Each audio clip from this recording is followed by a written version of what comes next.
Oh, I'm not going to get very fuzzy hands either.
Good Everybody, afternoon.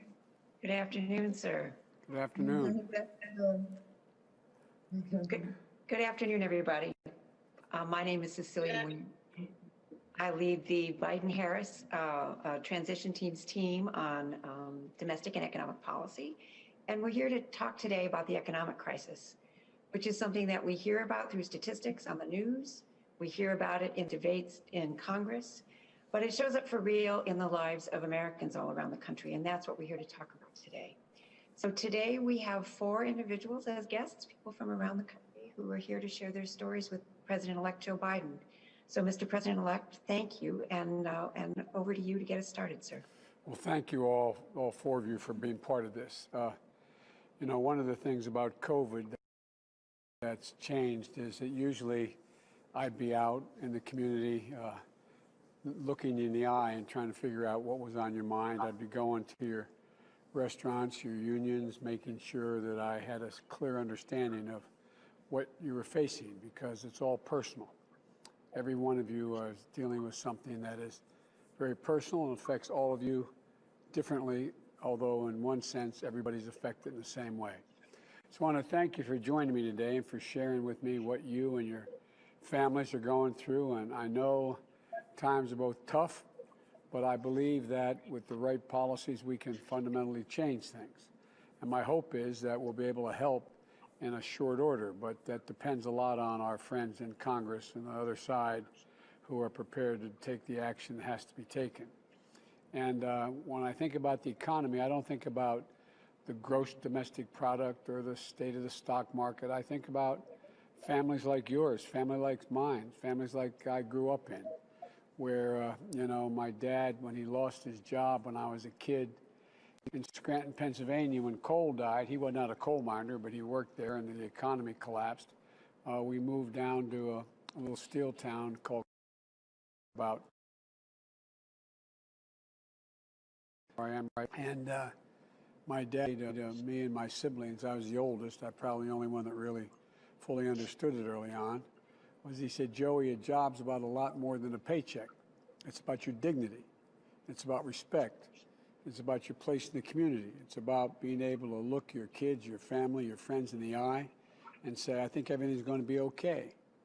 And he also used to say, Joe, I don't expect the government to solve my problems, but I at least expect them to understand my problems, so they understand what it is, so I know they have a way of at least they're working on what I'm concerned about. So that's what I want to hear about you, from you all today, about the challenges you individually are experiencing. I know you're all experiencing the effect of one great problem, and that is the economic downturn, in large part because of COVID and the failure of some of our friends in Congress to move forward on the kind of economic package that was passed and needed to help people. But the challenges you experience it affects everybody the same, but slightly differently. And I want to hear, if you, to the extent you're willing to be straightforward with me and tell me about what your real deep concerns are, I'd like to hear it. It will help me inform my policy.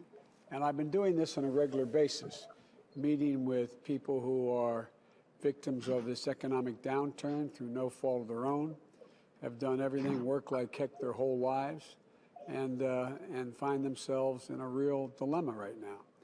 And so with that, why don't I, as my mother used to say, hush up, Joey, and hear from you all.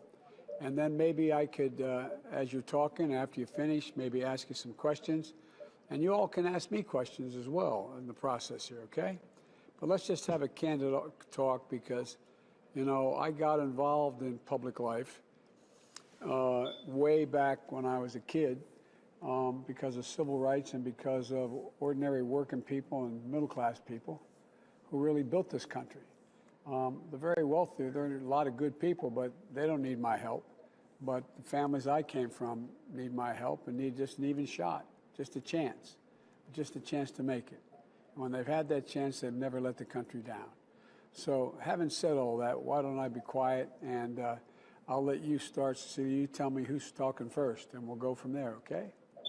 Thank you so much. We're going to go first to Chicago, to you, Lori Alexander. You worked as a crossing guard. I understand you never missed a day until this year. Can you tell us a little bit about how this is affecting you? Yes, I want to say thank you so much for this opportunity, President-elect, and congratulations on your win.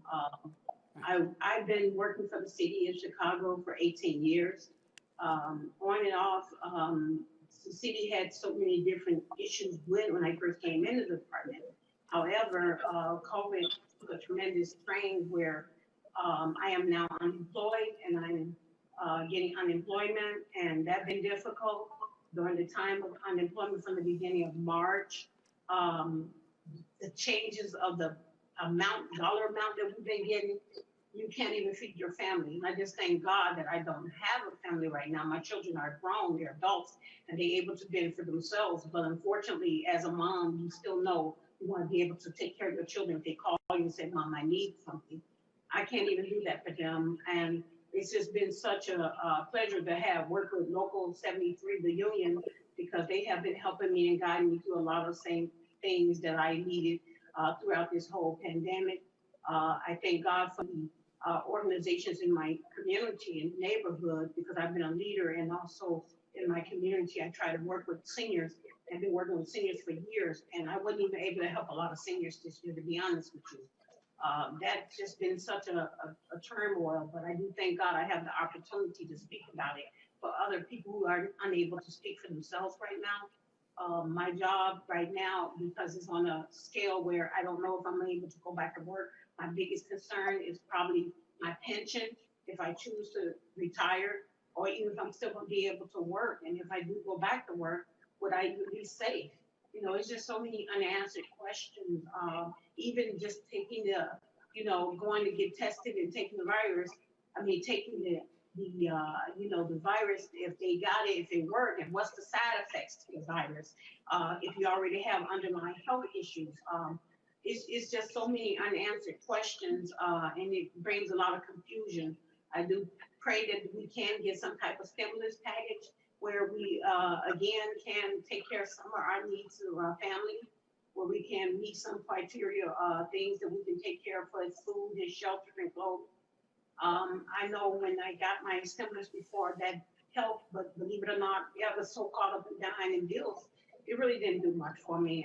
It went basically to my veterinarian bill for my dog and my cat. And I'm not ashamed to say that, but I do pray that you hear our voices, and together, people, we let everybody know what's going on, and together we can work it out, and hopefully we'll come up with plenty of solutions. Thank you. Thank you, Lori. I'll come back, ask some questions if I may, but I'll wait till we get through it all. Thank you. So next we're going to Detroit to Karen Coffey. You work at Comerica Stadium. That's my hometown. Thank you for being here. Can you tell us a little bit about how the crisis is affecting you? Yes, thank you so much for having me. And thank you so much for the platform. And hello, President-elect Joe Biden. Thank you for your time. I really appreciate it, for you sitting down and listening to our concerns today, because we do have a lot of concerns, Mr. Biden. It's been rough. I mean, my last day of work was March the 8th when everything shut down. I've been an employee at LCA Joe Louis. Well, Joe Louis is, LCA is the new Joe Louis Arena, and Comerica Park for 30 years. I've been with my union, Unite Here. They've helped us tremendously through this by giving us all type of information and staying by us. The unemployment helped so much when we had the extra money. But once the extra money left, it's downhill from there. It's hard trying to keep up with your bills, trying to pay, not only me, all of us. This is all servers, all of the stadium workers and the hospitality workers. We are really suffering. And it just hurts us when we hear people that don't have any issues, politicians that are doing just fine, when they say, oh, they don't need that extra money. They're just lazy. They need to get a job. There is nowhere to go to get a job. But we would be working. We don't want to be sitting here home on unemployment. We want to be working.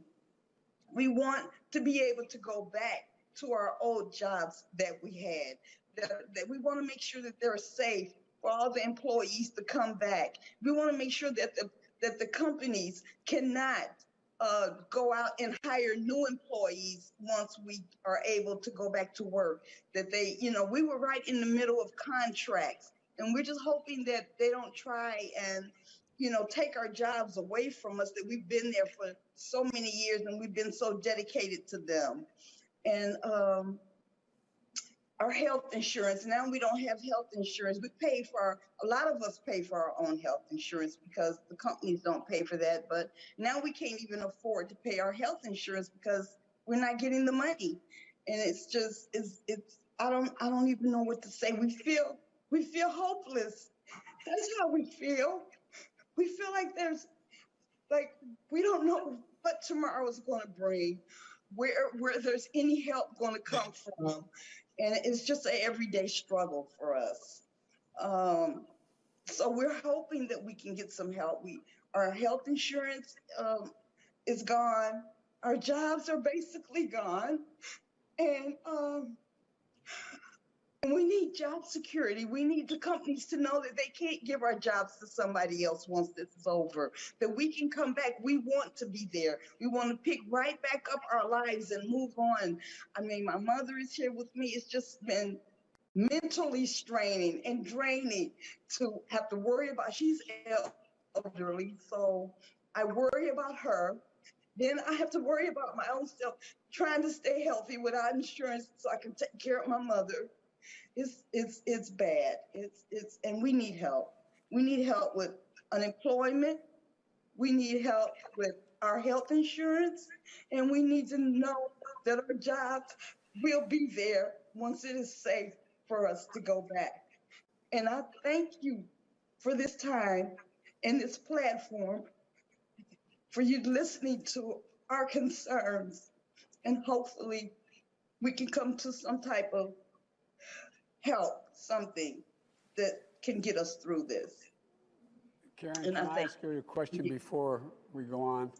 Do you have reason to believe that if the industry comes back, that is, your employers are able to open up again and have full service again, that they're not going to bring back their other employees? Do you have reason to believe that? Well, I fear that.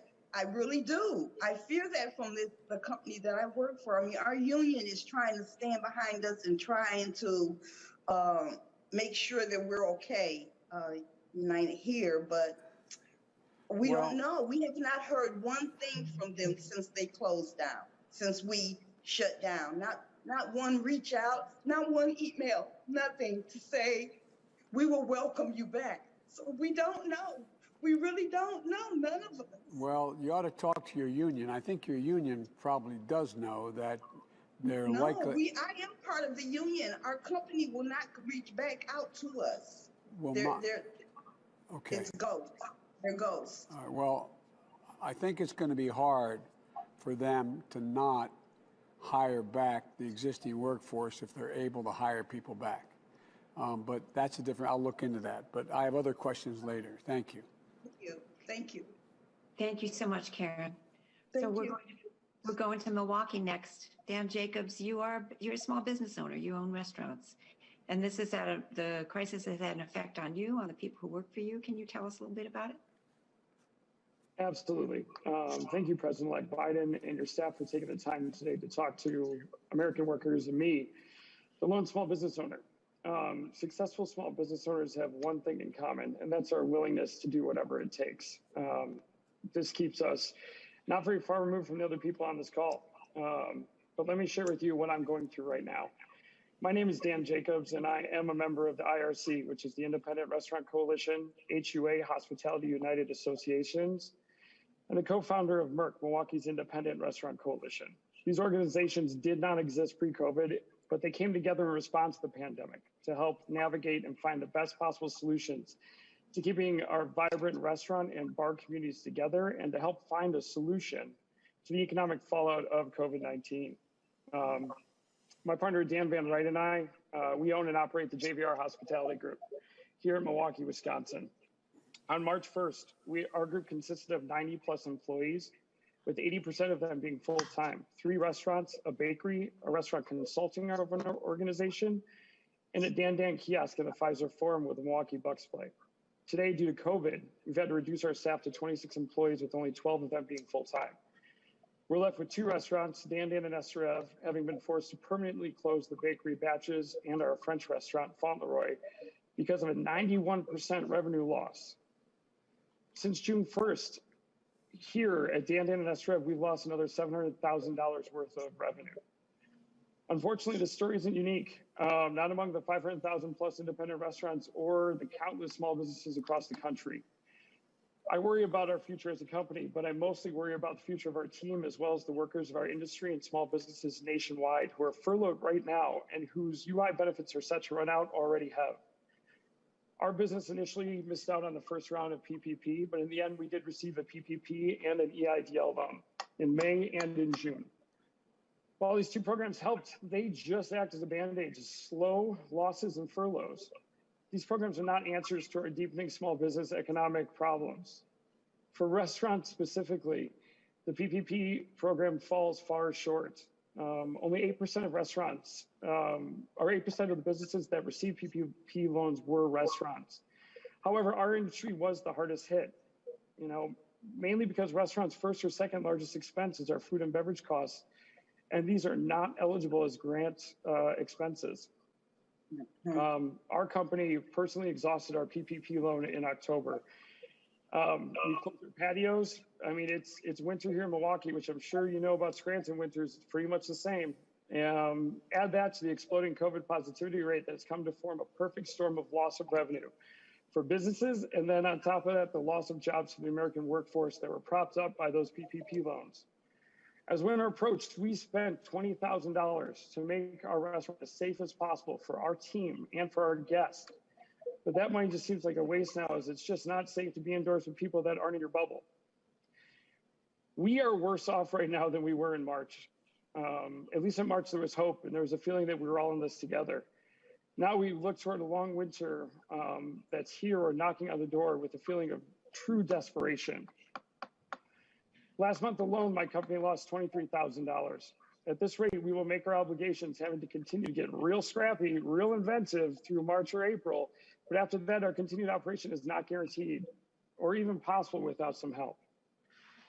This is the big one, Mr. President-elect. If there's one point that I hope that you take away from today, it's that we as small business owners, like our workforce, cannot have that help come in the form of taking on more debt. We need grant help, and we need that grant help now. Luckily, there's programs out there like the Restaurant Act, which has bipartisan support in the Senate, including co-sponsored by your Vice President-elect, Kamala Harris, and has passed through the House of Representatives. The Restaurant Act would immediately help independent restaurants across the country. Independent restaurants account for 11 plus million workers, plus another 6 million workers just outside our bubble. Think about bakers, fishermen, farmers, foragers. These are the people that work outside of us. Restaurant and bars are a lot of the time people's first and last jobs in our workforce. So many people have passed through our industry, including former presidents like Abraham Lincoln, who was a bartender in Illinois. I love that story. I want the opportunity to bring my bartenders back and give them the tools to be their best selves, because who knows, the next one could be the next Joe Biden. The state of Wisconsin, though, the Restaurant Act would be absolutely huge. We understand the necessity to shut down now and stay safe right now for us to get through this winter with a very minimum loss of life. But the post-vaccine world is where our economy needs us most. The Restaurant Act would allow us to bridge to a post-vaccine world where we could get our staffs back to work, to galvanize Wisconsin tourism industry, encouraging travelers to eat in Wisconsin's establishments, visit our tourist attractions, go to our retail shops, and take in a show at maybe one of our local independent concert venues, which selfishly I miss the most. The Restaurant Act would allow independent restaurants to continue to be the gateway to cultures and neighborhoods throughout our country. It will allow us to be the great engine of our economy. 90 cents of every dollar that comes into a restaurant goes right back out the door to fuel an economic ecosystem of bakers, farmers, butchers, foragers, all the way to electricians and carpenters, to that Cisco truck driver transporting food across the country, and then all of the things he or she touches along the way. Finally, Mr. President-elect, small business owners are some of the most creative people out here. We have to constantly pivot and repivot, adapting to an ever-changing disease that we didn't bring on. As an industry, restaurant and bars have never asked for a handout. We are always the companies that charity organizations come to for donations first. Whether it's feeding the hungry or just donating our time and energy to causes diverse and vast, we answer that call because it's simply the right thing to do. For most of us, all we know is hospitality. Hospitality is defined as the friendly and generous reception and entertainment of guests, visitors, and strangers. And we do this because we love taking care of people. All I'm asking is that you give us the tools to succeed, to get back to what we do best, which is hospitality. We just want to reach the crazy end of this chapter of American history together. You know, and I think you said something, give me the ability to tell our staffs that everything is going to be okay, just like somebody gave you or your father the ability to say that. I want to be able to do that for my staff. Thanks again for your time and for hearing me today. Thank you, Dan. Thank you so much. We're going to go to Georgia now and hear from Jessica Gavin. You and your mom both work as a stagehand and a rigger. Can you tell us a little bit about how the state of the economy has affected you in your life? Yes. Thank you so much, President-elect Biden. I appreciate you and your staff for giving me the time to actually speak on behalf of workers and entertainment workers within the union. I'm actually a member of IATSE Local 834 here in Atlanta, Georgia. We do trade shows. We were the first to be let off, and we'll probably be the last to go back. Our entire workforce is pretty much unemployed, and we've been unemployed since March. The federal extension from the CARES Act, it kind of helped us out from March until now. I'm sorry, it's very emotional. It's very hard and it's very bad what's happening here. A lot of people are going hungry. A lot of people can't afford to pay their bills. I don't know how to explain it, but it's something that we never wish we would see in this lifetime. Unemployment, it helps, but without the 600, we're forced or we were left to live off of $365 a week. And some people don't qualify for unemployment. And even if you do qualify for unemployment, some extension programs, they usually would take a minimum of 3 weeks before we would qualify. Now you have anywhere from 8 to 9 weeks before you can receive any type of compensation. And that unemployment check is not guaranteed to go to food. A lot of those are for utility bills and car notes and mortgages and rents. So when you go down the street and you see a food pantry line wrapped around the corner because people are starving and some people are getting out of line because they would rather mother with children and elderly people to go before them. So you have hungry people who would move to the back of the line just to allow others to go before them, and they're still hungry. It's hard. And that's just being able to survive. You still have people who don't have health insurance. In September, 30% of our labor force was removed from the health insurance.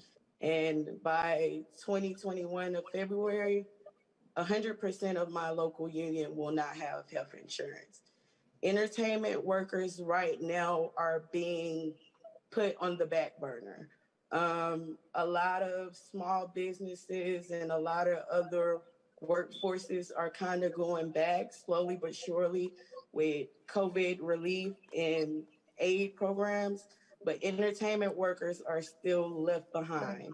And my concern would be for unemployment, for job security, as far as going back to work, health insurance, and just any type of relief package for actual entertainment workers. We are we're basically just on a limb here. I don't, it's, we've tried everything. We're doing as much as we can. We're trying to get out. And of course, I'm here in Georgia. So, of course, we're trying to get out and make sure we get people to vote for the Senate race, and because it's very important. But we need help. We need a lot of help.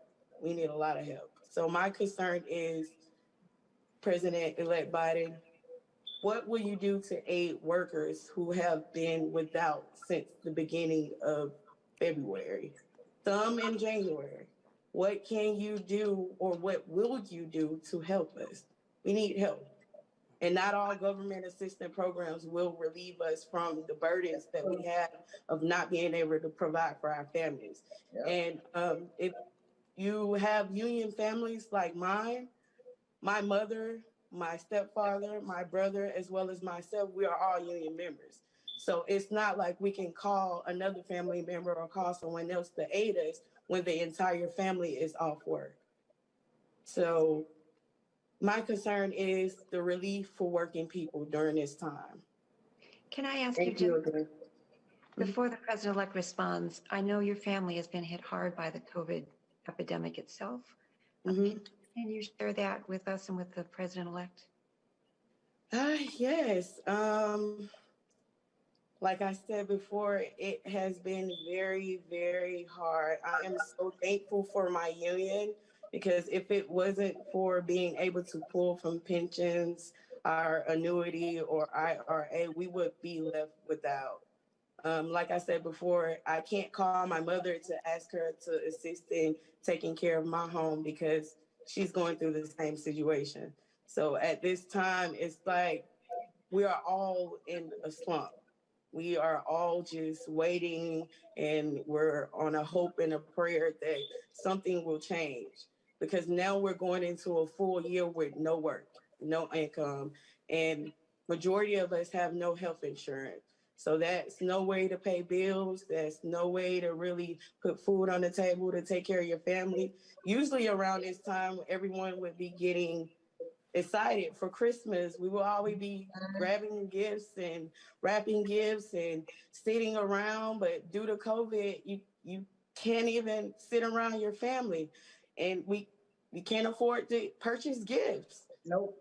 And I mean, to be honest, you look around, you can't even celebrate with some family members because we have lost them due to COVID. So COVID has really changed everyone's world. I can't call my aunt and ask her what she wants for Christmas because COVID has taken her life, as well as other family members and union members and friends. So I hope this vaccine actually do help. I hope that we can get back to work, and I pray that our government actually put in protocols and procedures for working people with COVID around, because the worst thing about COVID, even if we do go back to work and someone catches it or someone in the crew catches it, now we all have to quarantine. Now we're out of work again for 14 days. There's no relief or aid for working people when they're sent home and quarantined due to COVID. Now maybe I have to stay in a hotel, or maybe my family have to go somewhere else. All of this stuff costs money. All of this costs money. Everything costs money. And then not only that, we don't have health insurance. A lot of us, and if you do have health insurance, how long will you have it? So there's a lot of questions and concerns behind COVID, especially for working people. Again, my biggest concern is a relief for working people. Okay, you're going to take care of us while we're not working, but when we go back to work, will we still have relief? Because you have a lot of billion-dollar corporations that are not concerned about the health of working people. So, I mean, some of us wish we would never see these days, but we are seeing them. So we have to do something. President-elect, I'm so sorry that you had to come in during this time. I really wish you could just have won your election within a good time, but We trust you. The American people trust you. Unions trust you. Working people trust you. And Vice President Harris, I just hope all of this could just work out in our favor. But we trust you, and hopefully we can all come to some type of conclusion. Well, let me start by saying I'm going to be completely blunt with you, frank about what's available, what's not, what should be, and what shouldn't be. And to state the obvious, my ability to get you help immediately does not exist. I'm not even in office for another 50 days, and then I have to get legislation passed through the United States Congress to get things done.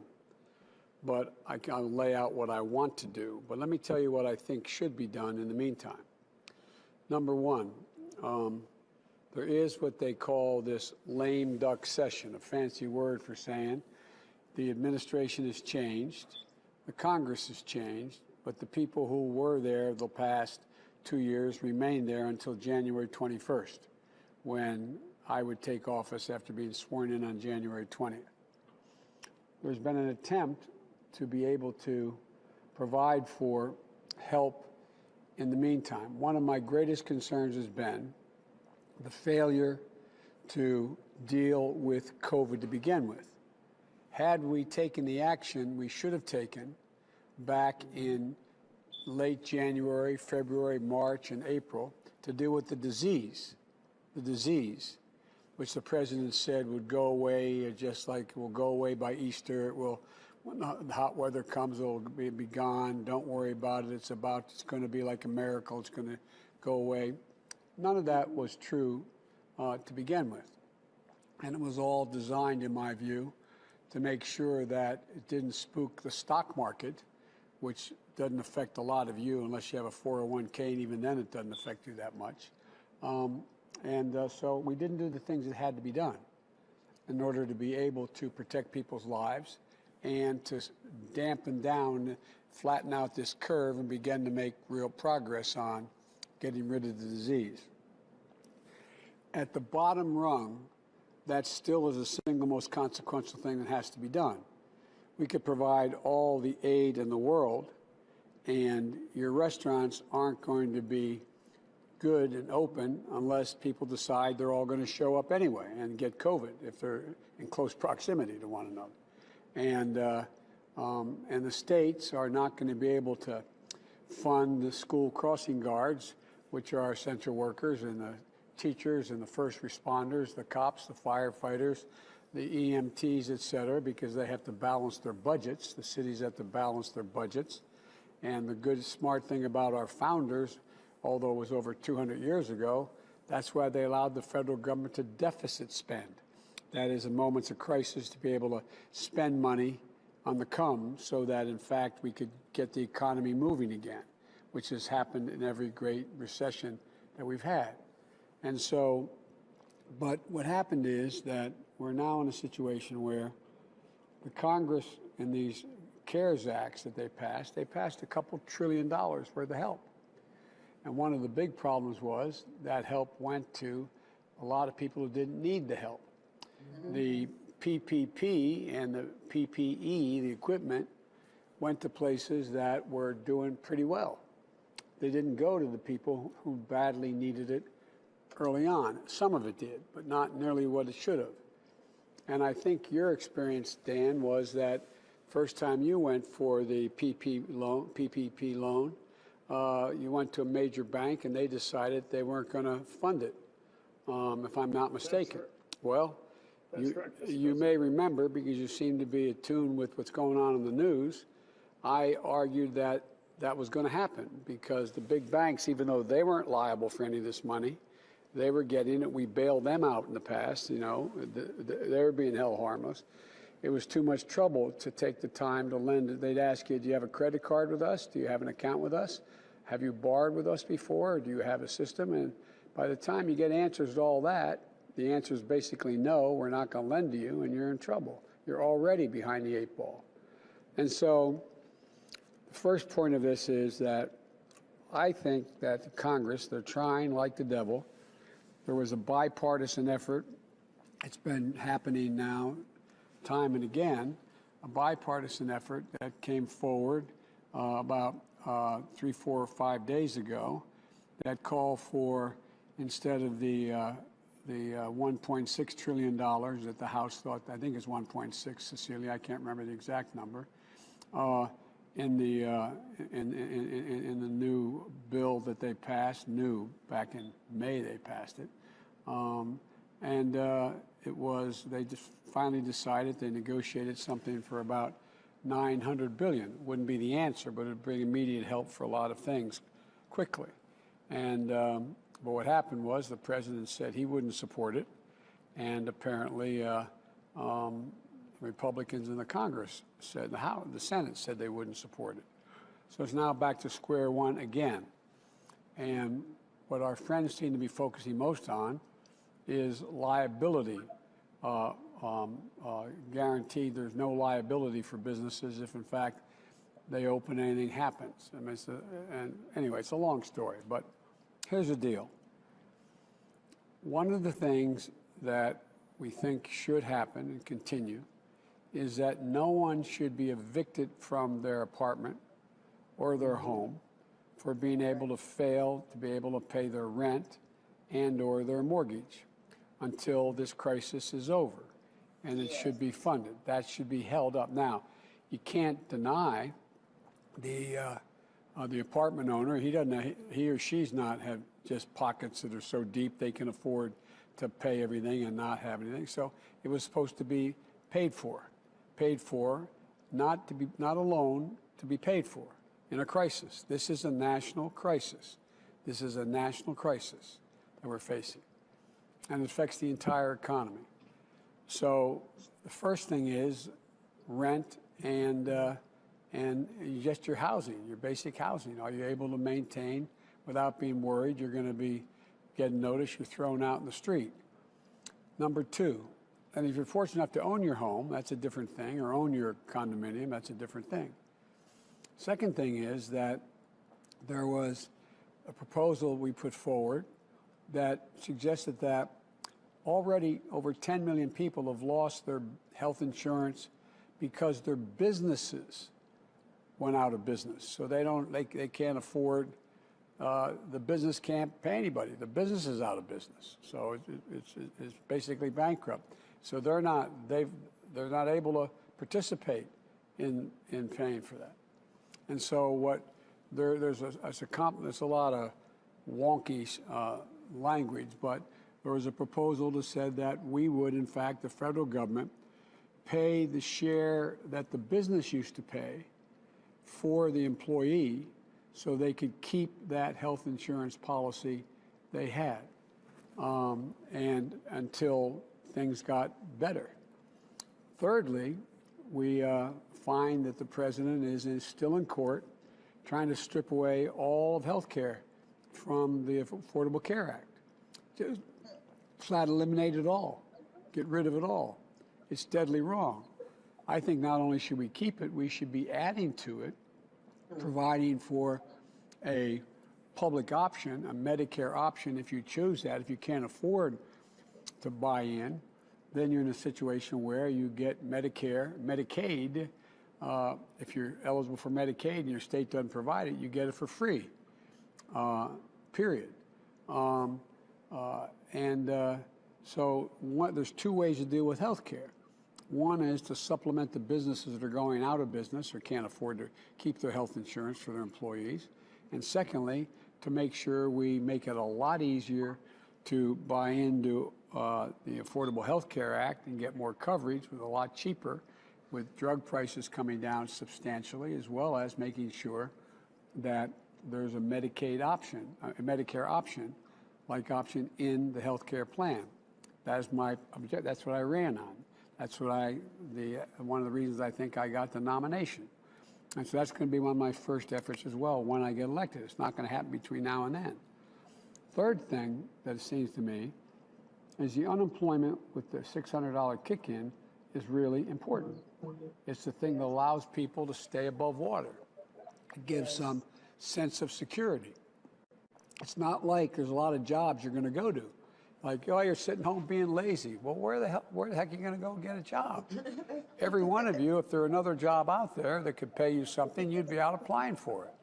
But it just makes no sense. But some of our very conservative friends think that the same people who think you should have to, if you need what used to be called food stamps, you should have to work to be able to do public. I mean, come on, we're way beyond that. And so there's a number of things that could be done. And in terms of be able to open your restaurants, first of all, my deceased wife's father was a restaurateur. After World War II, he came home and became a very successful restaurateur. And I watched how hard he worked, and that made me realize I never want to be in the restaurant business. You think I'm joking? You guys men and women have to love it. It is a god-awful thing, especially if you have a 24-hour diner like my father-in-law had, plus making sure that all those folks who had the contracts to serve the universities and their food systems. What's happened to them now? They're all in trouble as well. There's nothing, there's nothing there because these universities are shutting down and are all going virtual. So we've got to provide for you the ability to open and open safely. And there's ways to do that, and it should not be a loan. It should be a guarantee. You should be in a position where you can have all that ventilation changed, all the dividers put up, all the social distancing that you need, and make sure that your staff is safe as well, both indoors and out. But it costs a lot of money to do that, and you should be able to get that money to be able to stay open, because it affects the ability of the economy to continue to grow. What people don't realize is putting this money into the economy generates economic growth. It's not just you have a debt, you do, but it generates so much growth. When your restaurant employee is able to go out and buy a used car, you go out and make sure they can get their first apartment, make sure they can go out and purchase new clothing. It all relates to everybody else does better. So that's why, for example, with my proposal, I know my Republican friends say everybody's a big spending Democrat. Well, the point is that even the Wall Street types like Moody's point out that my proposal would create 18.6 million new jobs, good paying jobs, and would increase the economy by $1 trillion, economic growth. So what's happening though is the big thing for Lori and state workers is, one of the most important things we have to do is we have to deal with giving state and local governments assistance. You may remember, all but one of you are old enough to remember, when we had the Great Recession in 2008 that Barack and I inherited from the last administration. It was the most significant recession in the history of the United States, short of a depression. And what happened was we went out, and the president put me in charge of spending. We were able to convince 3 Republicans to change their votes, and we passed a bill that it turned out to be $84 billion that had to be spent in 18 months to keep the economy from crashing. It kept us from out of the depression. And by the way, even the conservative think tanks pointed out of less than 0.2% waste or fraud. I handle that on a daily basis every single day. I talk to over 165 mayors. I talk to every governor but one on a constant basis about how they could spend the money. And what happened was it generated economic growth. People came back. Well, that was federal money, and out of that federal money, $147 billion I was able to give to the states and the cities who showed they had a need, because they're laying off permanently their teachers, their firefighters, their law enforcement officers, their first responders, shutting down local mental health clinics, shutting down small hospitals. And that all relates to people's health, safety, and well-being. And in the process, I guess the point is the full Congress should come together and pass a robust package of relief to address your urgent needs now. And that means extending unemployment insurance for Lori and Jessica and Karen and the millions of Americans who, like them, who've lost their jobs or hours through no fault of their own. And that's going to help you put food on the table and pay the bills. We've got to make sure businesses like yours, Dan, have the resources they need in addition to the guidance and health and safety standards to open safely, And that will help businesses stay open, hire workers, and like all of you. Thirdly, we have to provide states and cities the funding so workers like Lori can go back to work as their job as a school crossing guard, keeping children safe. And we have to make sure that fourthly, people can't get evicted from their homes because they can't pay their rent or their mortgage payment during the pandemic. This isn't a political game. This impacts on people's real lives and families. It impacts on all of you, all of us. And we need to get help out the door as soon as we can. And Americans like you need relief now. So I've been urging our congressional Republicans to work on a bipartisan emergency package now. But any package passed in this so-called lame duck session be now on January 21st, at best is only going to be a down payment on what's going to happen early next year. My transition team is already working on what I will put forward in the next Congress to address the multiple crises we're facing, especially the economic crisis and COVID. Come January, the Vice President-elect and I are going to fight every day for your families. That's my commitment. And one of the things we don't talk about is there is a profound increase, as you all know, in depression, a profound increase, quite frankly, in suicide rates, a profound increase in increased drug abuse use, a profound increase in quite frankly, abuse against women and children in households. So there's an awful lot of people, including our doctors and nurses, who need additional mental assistance. The doctors and nurses talking to me are telling me how many of them, when they're in when they're in an operating room or they're, critical care nurses, how many times can they hold the hand of a person who's dying and hold their hand and know that woman or man can't even talk to, can't see, they may hold a phone, their son, their daughter, their husband, their wife, their child. I mean, it's one of those things that is profoundly destabilizing.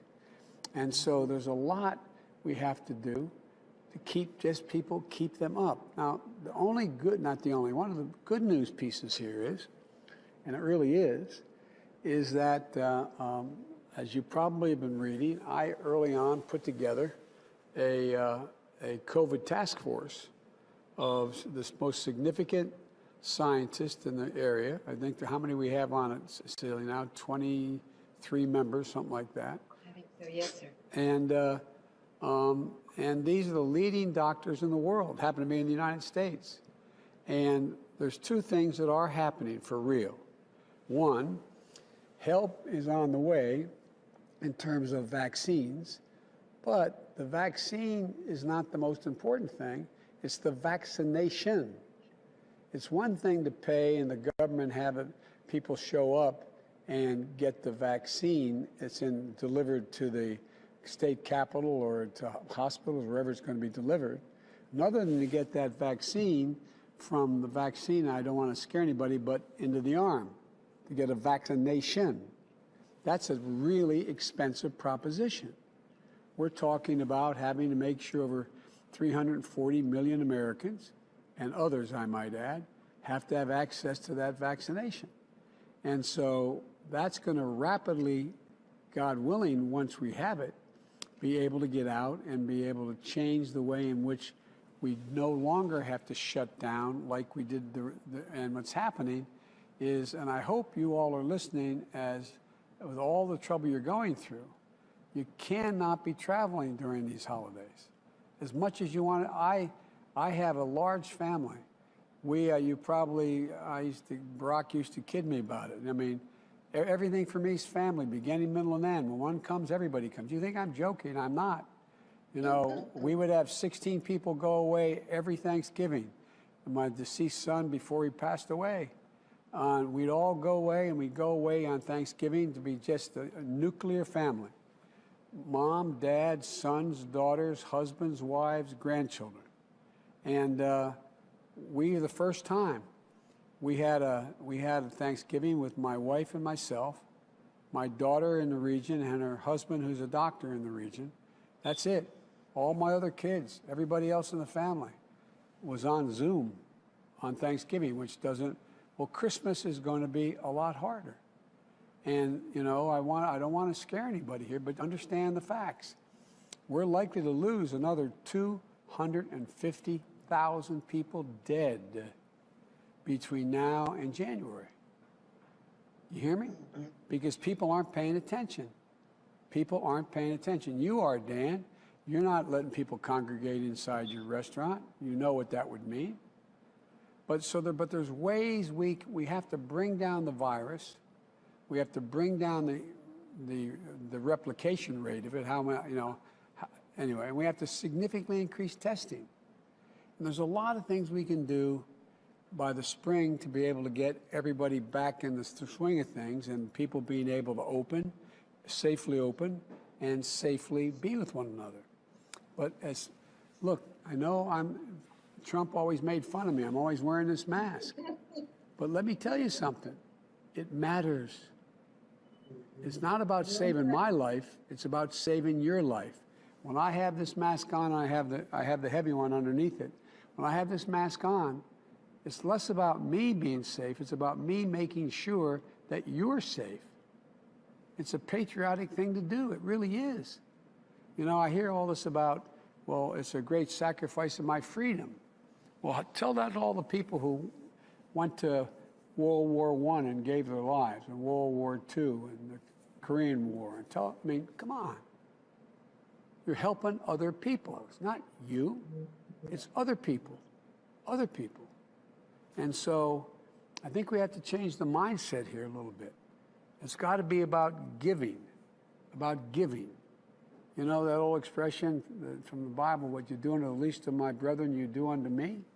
Well, you know, that's what this is about. I'm not trying to proselytize and convert anybody to anything, but it's just basic human decency. Just decency.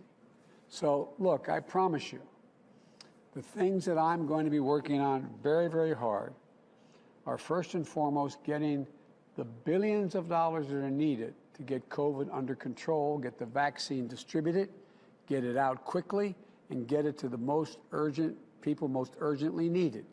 And that happens to be people who are in nursing homes, because there's significantly high proportion of those are in the mortality side of things. The number of people who have died in nursing homes exceeds about anything else.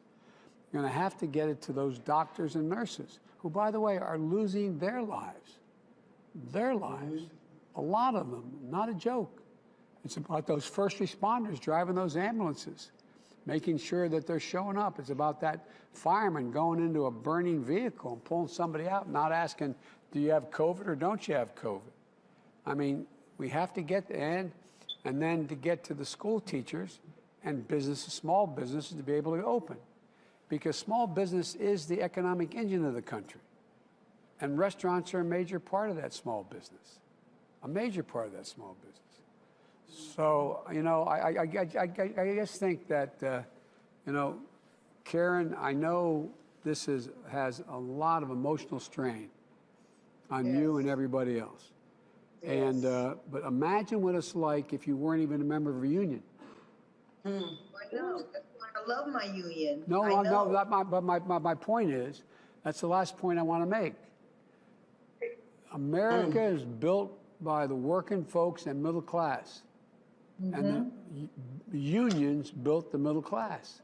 And look at all the people who aren't represented, who don't have any possibility. Talk about a pension. What pension?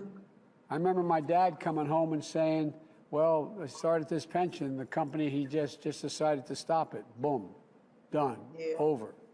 Or remember him rolling around in the bed at night and asking my mom what was the matter. And she said, Dad's upset because we lost our health insurance. You know, I mean, this is stuff that has a profound impact on people's minds, on their sense of themselves. And so, but I don't want you giving up hope.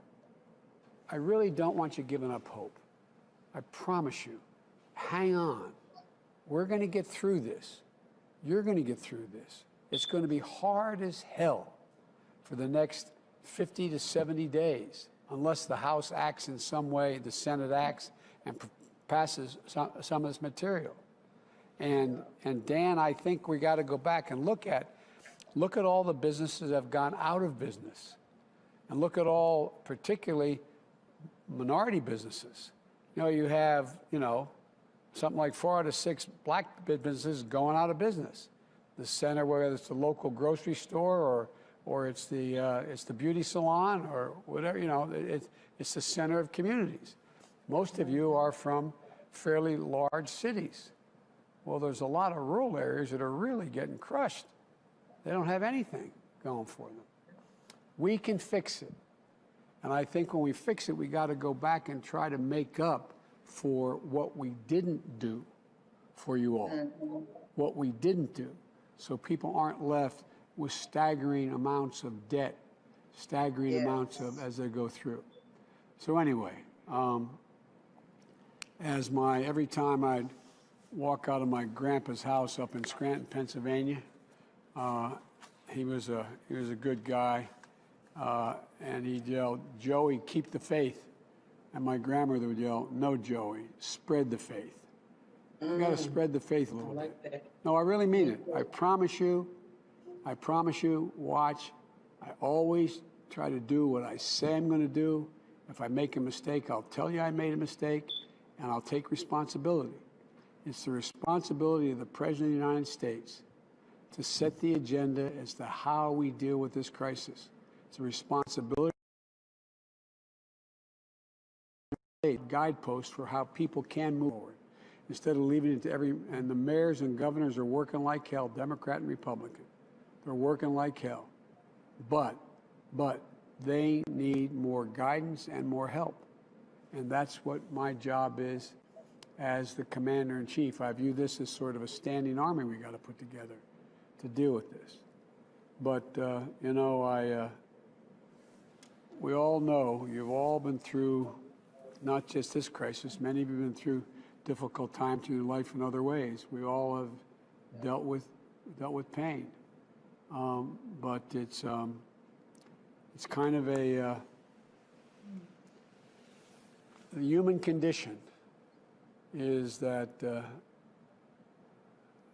I believe why we're going to do okay is it's always a bad bet to bet against the United States.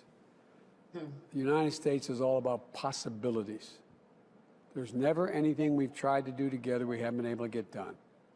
We'll get this done. My fear and concern is how many people may get left by the wayside in the meantime. And that's the job we have to step up now to do, is whatever we can now. And by the way, look at all that's going on. Look at what's happening in major cities in America where there's prosperity. You see miles and miles and miles and miles of automobiles lined up to get food, The food shortage in the United States, lack of access is overwhelming.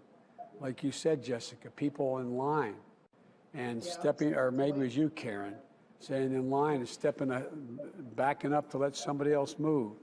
The American people are showing their grit, and it's about time the government show it. So anyway, we have a way of trying to keep in touch with you. I know we got in touch with you. Cecilia has it. And I'd like to be able to continue to do that if I can, to see how you're doing, if that's okay. All right? Thank you. Absolutely. All right? All right. Thank you all so much, Mr. President. Thank you. Thank you. Karen, Jessica, Lori, Dan, thank you for Stay letting us into your strong. home. Stay strong. Thank you for Come on. giving us the opportunity. Opportunity. No, you. Thank you. Thank you very much for Thank you. listening. Okay. You're welcome. All right. Bye-bye. Thank you Bye-bye. all now.